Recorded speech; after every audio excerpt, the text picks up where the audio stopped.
Hello बच्चों, good morning. कैसे हो सब?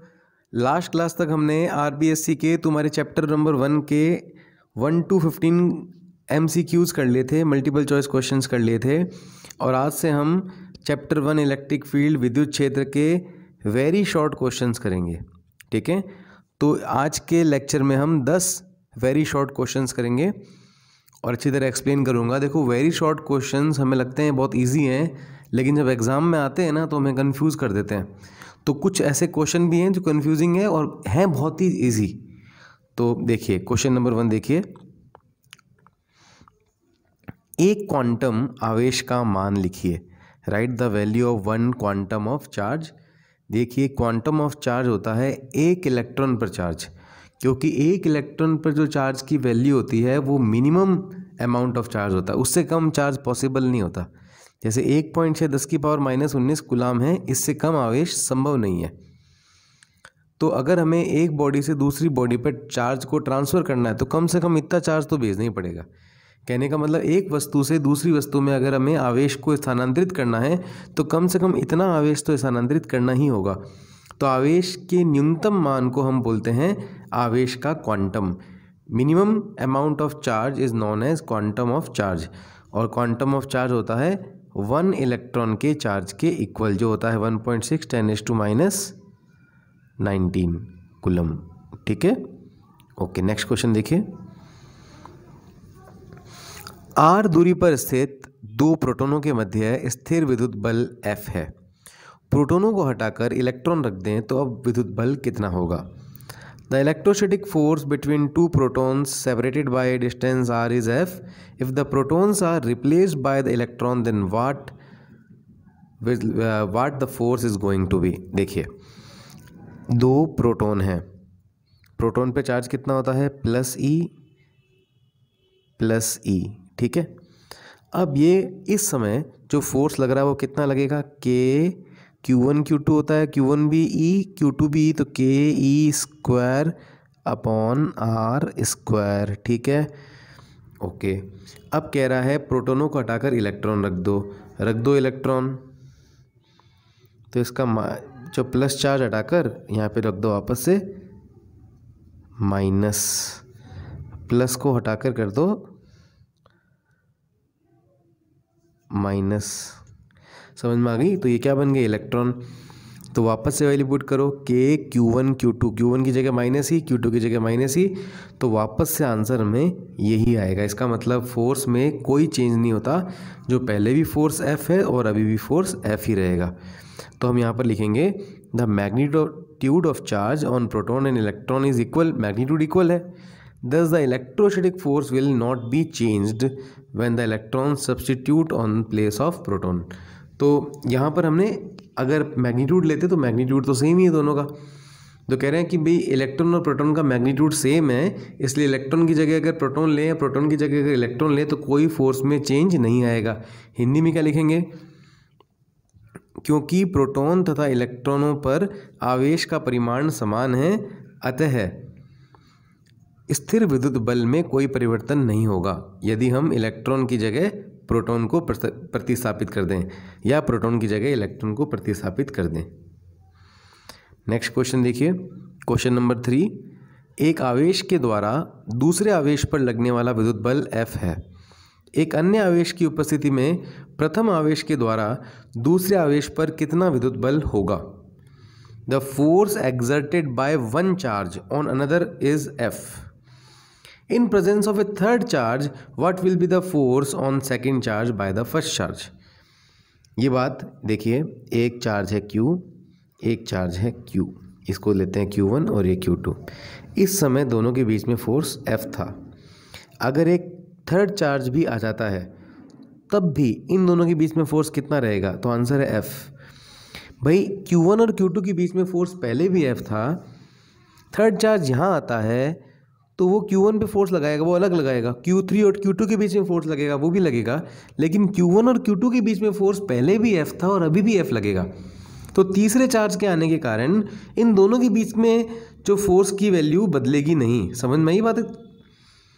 तो यहाँ पे लिखेंगे the applied electrostatic force on the other charge due to a charge does not change in the presence of third charge. कहने का मतलब है, हिंदी में यहाँ पे बताएंगे, स्थिर विद्युत बल एक आवेश पर दूसरे आवेश के कारण तीसरे आवेश की उपस्थिति से परिवर्तित नहीं होगा। Q1 और Q2 के मध्य पहले भी F लग रहा था और तीसरे आवेश के आने के कारण भी F ही लगेगा। नेक्स्ट न्यूमेरिकल देखिए, यदि किसी माध्यम का परावैद्युतांक 1 हो तो उसकी निरपेक्ष विद्युतशीलता कितनी होगी? If the dielectric constant of a medium is unity, then what is its absolute permittivity? तो ये देखिए, पहले भी मैंने लेक्चर में ही बता रखा है, अभी बताता हूँ। ये काफ़ी कंफ्यूजिंग लगता है, एक बार समझ में आ गया, एक बार याद कर लिया तो कोई प्रॉब्लम नहीं आएगी। इसमें 3 चीज़ें होती हैं, dielectric constant, relative permittivity, absolute permittivity of vacuum और एब्सोल्यूट परमिटिविटी। हिंदी में बोलेंगे निरपेक्ष विद्युतशीलता, सापेक्ष विद्युतशीलता, निर्वात की निरपेक्ष विद्युतशीलता। तीनों बातें पता होनी चाहिए। अब देखिए, पहले अपन जो बेसिक समझते हैं फिर वापस क्वेश्चन में आएंगे, ठीक है।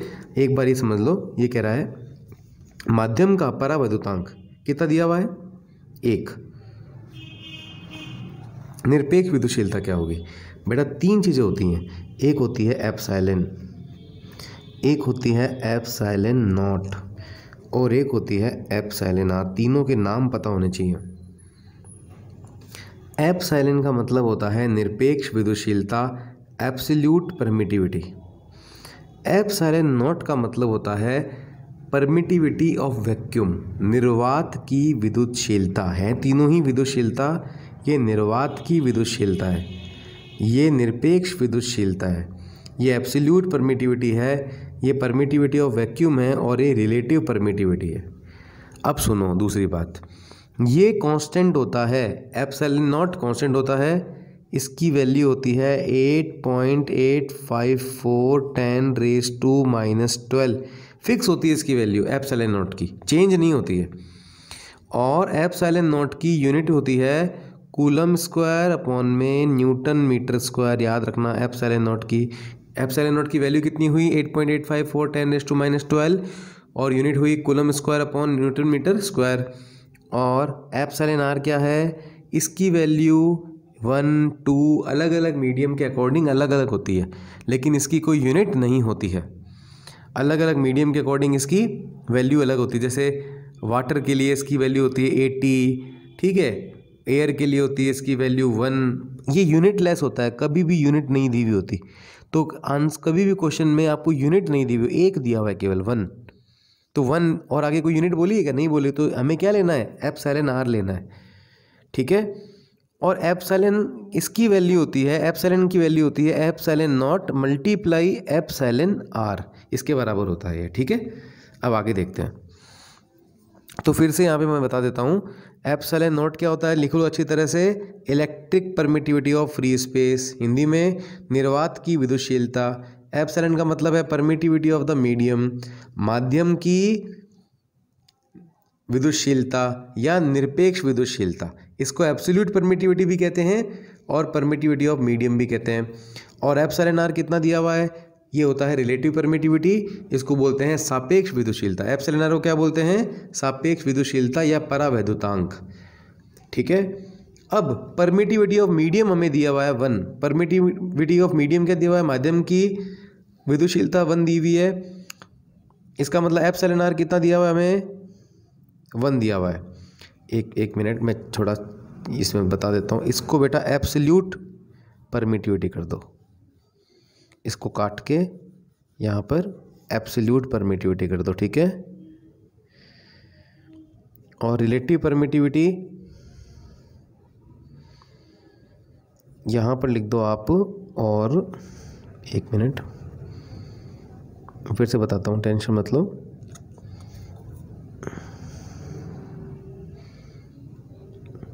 फिर से देखिए, एप्सिलॉन का मतलब होता है एब्सोल्यूट परमिटिविटी, मैंने पहले बताया था।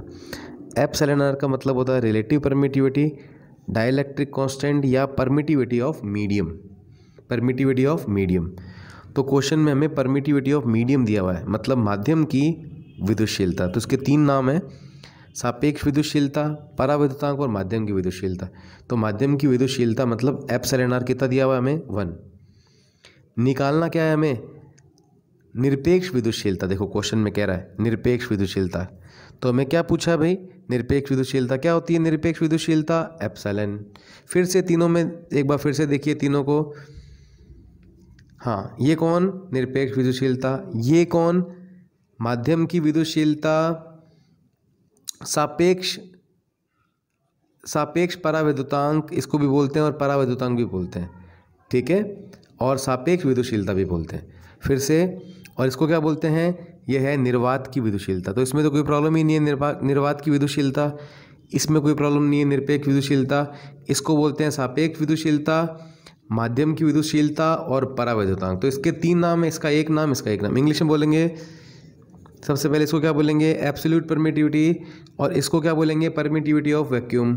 अब इसके तीन नाम हैं, एक नाम है relative permittivity, permittivity of medium और डाइलेक्ट्रिक कांस्टेंट। क्वेश्चन में क्या पूछा है, एब्सोल्यूट परमिटिविटी, ओके आओ वापस, दिया हुआ क्या है, परमिटिविटी ऑफ मीडियम, मतलब क्या दिया हुआ है 1।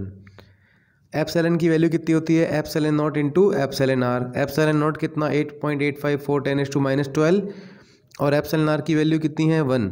तो आंसर कितना आ गया हमारे पास, एप्सिलॉन पूछा था 8.854 × 10⁻12। ओके एप्सिलॉन पूछा, इसकी वैल्यू कितनी होती है, epsilon naught into epsilon R. तो ये समझ में आ गया, तो इसमें कन्फ्यूज़न नहीं लगनी, बस अपन को इतना समझ में आ जाएगा। तो ये क्वेश्चन इंपॉर्टेंट है, अपने RBSc वाले पेपर में कई बार ऐसे पूछते हैं, ये क्वेश्चन समझ में आ गया होगा। नेक्स्ट क्वेश्चन देखो,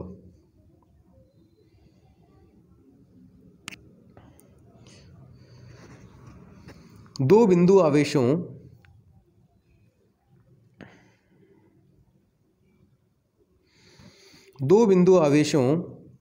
Q1 तथा Q2 के लिए Q1 Q2 लेस देन 0 है, Q1 Q2 लेस देन 0 है। दोनों आवेशों के मध्य बल की प्रकृति क्या होगी। For 2 point charges Q1 and Q2 product Q1 Q2 less than 0 what is the nature of the force between them. देखो लेस देन 0 का मतलब क्या होता है कि ये 0 से छोटा है। 0 से छोटे का मतलब कि एक नेगेटिव होना चाहिए और एक पॉजिटिव। 0 छोटा कौन होता है, नेगेटिव। भी पॉइंटों में तो वैल्यू नहीं होगी, नेगेटिव होगा ना 0 छोटा। तो यहाँ पर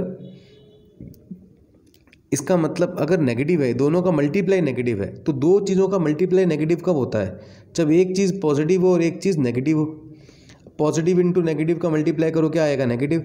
या एक चीज़ नेगेटिव है दूसरी चीज़ पॉजिटिव है तो भी मल्टीप्लाई करो कितना आएगा, नेगेटिव। समझ में आ रही है बात। तो ये कह रहा है कि भाई इन Q1 और Q2 का जो मल्टीप्लाई है वो नेगेटिव है, तो इसका मतलब या तो Q1 पॉजिटिव होगा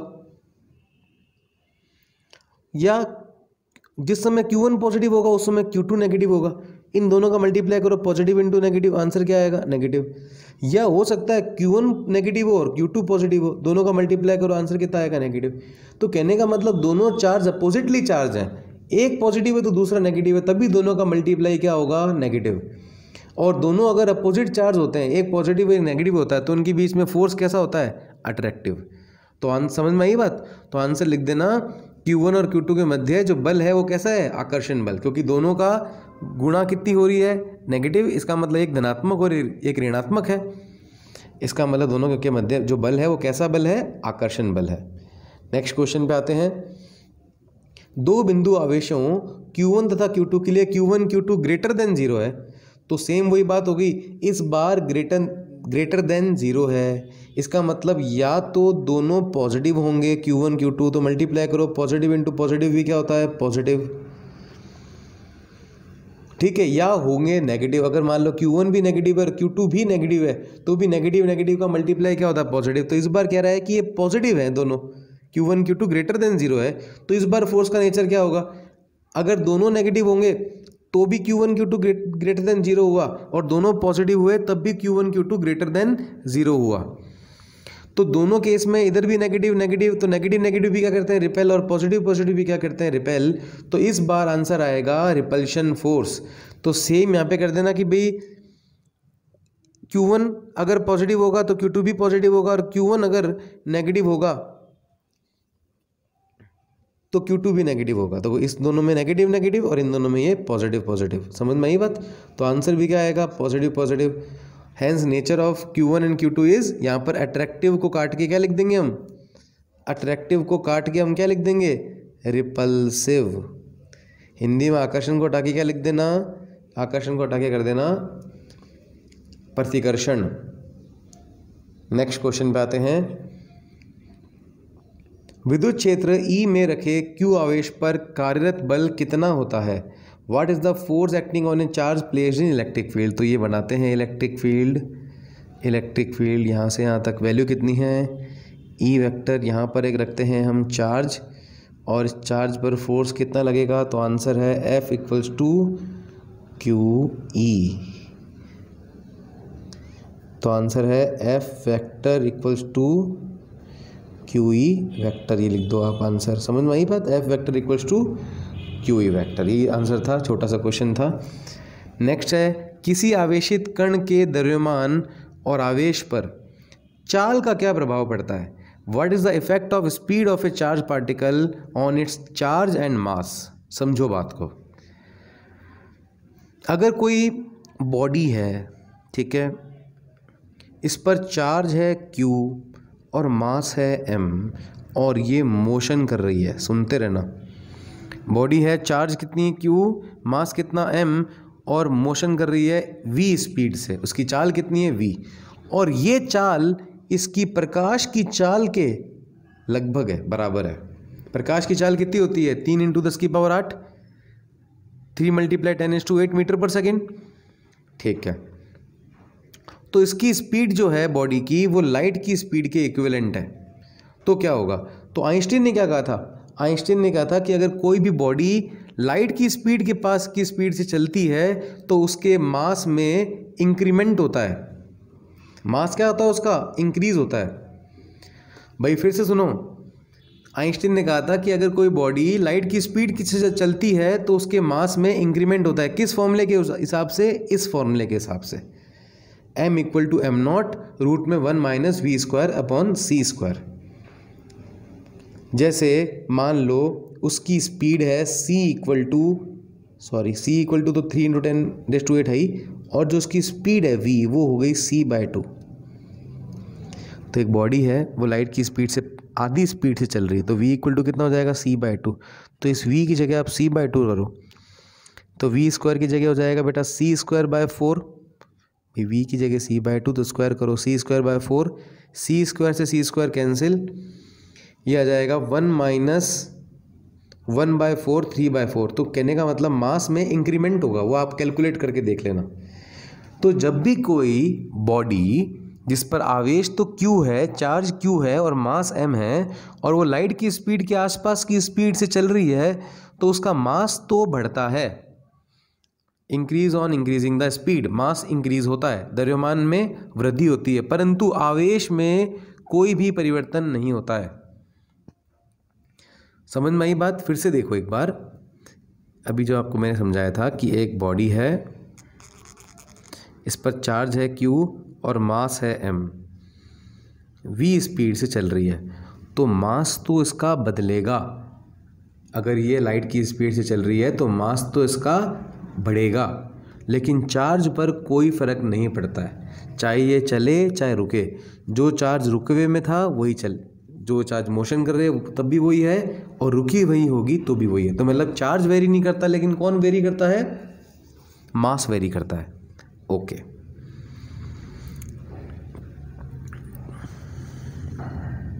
इसको बोलते हैं इनवेरिएंस ऑफ इलेक्ट्रिक चार्ज।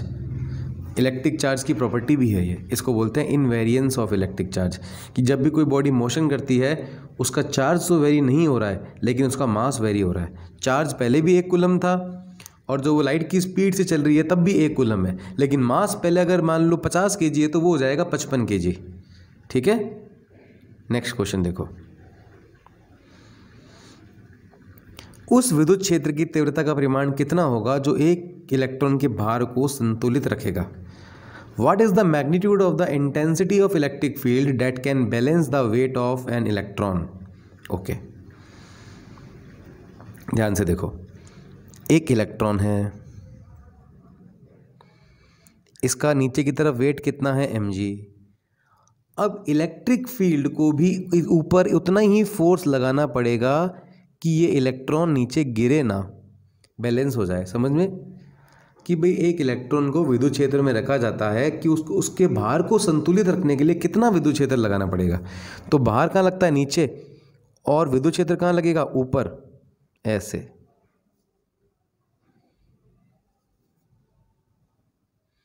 तो विद्युत क्षेत्र को बल लगाना पड़ेगा ऊपर। तो यहाँ पर हम क्या करेंगे, F = mg, और इलेक्ट्रिक फील्ड कितना फोर्स लगाएगा? QE, तो आ जाएगा QE = mg। यहाँ से हम E निकाल लेंगे, mg/q। और चार्ज की वैल्यू किसके बराबर है? इलेक्ट्रॉन पर चार्ज की इक्वल। मास कितना है इलेक्ट्रॉन का? 9.1 10⁻31। जी कितना? 9.8। और चार्ज ऑन एन इलेक्ट्रॉन कितना होता है? 1.6 10⁻19। सॉल्व करोगे आंसर आ जाएगा 5.57 10⁻11 न्यूटन पर कूलम। नेक्स्ट क्वेश्चन, निर्वात में स्थित दो बिंदु आवेशों के मध्य F बल लग रहा है। यदि इन आवेशों के मध्य पीतल की प्लेट रख दी जाए तब बल का मान क्या होगा? The force acting between two charges placed in free space is F। If a brass plate is now put in the region between the charges then what is the value of new force? बहुत easy है। तो देखिए, दो charge आपको दिख रहे हैं और इनके बीच में भी एयर है, तब फोर्स कितना लग रहा है? F। अब इनके बीच में मैंने रख दी पीतल की प्लेट, ब्रास प्लेट रख दी।